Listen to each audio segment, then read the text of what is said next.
Bonjour mesdames et messieurs, bienvenue dans ce flash d'information.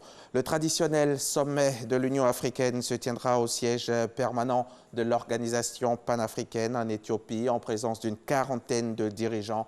Un sommet essentiellement consacré à des questions de sécurité. Thème choisi cette année, faire taire les armes. Hier samedi, s'est tenu un forum de haut niveau sur la mise en œuvre de l'agenda 2063 de l'Union africaine et le président Alassane Ouattara en était le principal intervenant. Nous y reviendrons tout à l'heure dans le 13h. 1000 jeunes auto-entrepreneurs de la commune d'Abobo viennent de recevoir des chèques d'une valeur globale de plus de 500 millions de francs CFA pour le financement de leurs activités. Ils sont commerçants, éleveurs, artisans, agriculteurs et leur particularité, c'est qu'ils étaient tous inscrits à l'agence Emploi Jeunes et aujourd'hui, ils sont financés. Témoignage Didier Nguessan. Commune d'Abobo. Plusieurs commerces de détail sont détenus par des jeunes. Pour le développement de ces activités, 1000 jeunes bénéficient d'un appui financier de la part du ministère de la Promotion de la Jeunesse et de l'Emploi des Jeunes. Montant total, 512 820 000 francs CFA. Nous, les jeunes d'Abobo, nous, les jeunes bénéficiaires, nous allons investir dans les vrais business pour avoir de bons bénéfices, pour pouvoir rembourser ça, pour que nos petits frères qui sont derrière nous puissent en avoir aussi. Le ministre Mamadou Touré passe en revue la panoplie de programmes en faveur de l'insertion socio-professionnelle des jeunes. Nous avons le développement des compétences qui permet d'améliorer l'employabilité des jeunes. Nous avons aussi le programme en apprentissage. Et ce programme permet, dès ce mois de février, de recruter 5000 jeunes, mais 5000 autres jeunes qui le seront à travers la direction de la formation professionnelle. Donc au total, 10 000 jeunes. Lorsque nous avons lancé ce programme, on a dit à des jeunes que c'est du pipeau, que c'est parce qu'il y a une élection présidentielle et qu'on prend leur nom, en réalité il n'y aura rien derrière. Est-ce que ce qui a été dit est vrai?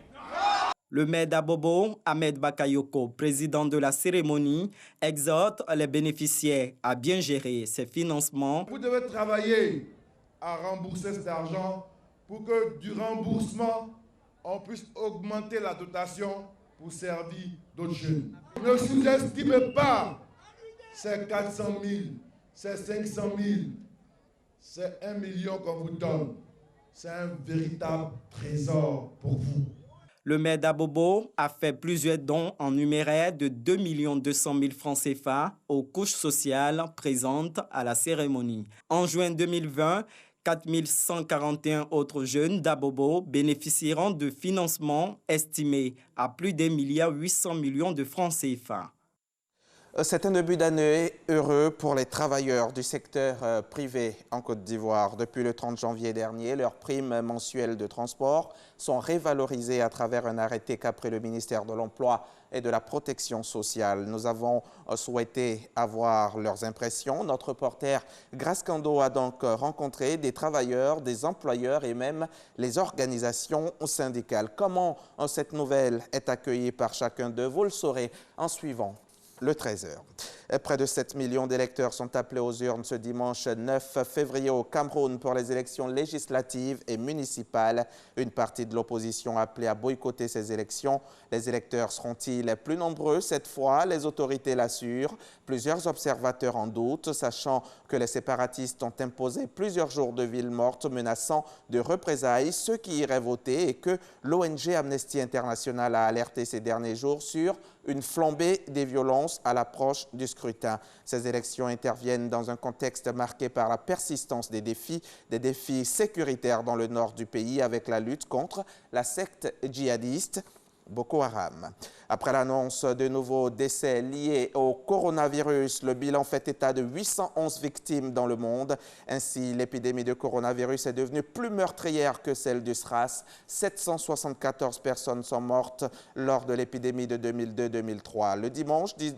Ce dimanche 9 février, le nombre de cas confirmés en Chine est de 37 198, soit 2600 cas supplémentaires par rapport au dernier bilan quotidien. Dans le reste du monde, quelques 332 cas ont été recensés dans 27 pays, dont la France, qui en a détecté 11 sur son territoire. Mais pour l'heure, seulement 2 cas mortels ont été recensés en dehors de la Chine continentale, à Hong Kong et aux Philippines.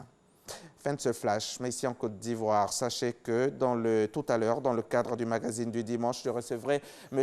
Thio Nangaluru, le directeur de l'apprentissage et de l'insertion professionnelle. Avec lui, nous parlerons du recrutement qui vient d'être lancé, recrutement exceptionnel de 6 000 jeunes pour la préparation du certificat d'aptitude professionnelle et du certificat de qualification professionnelle par apprentissage dans toutes les filières du système de formation professionnelle. Les détails, c'est à 13 h, c'est sur RTI1.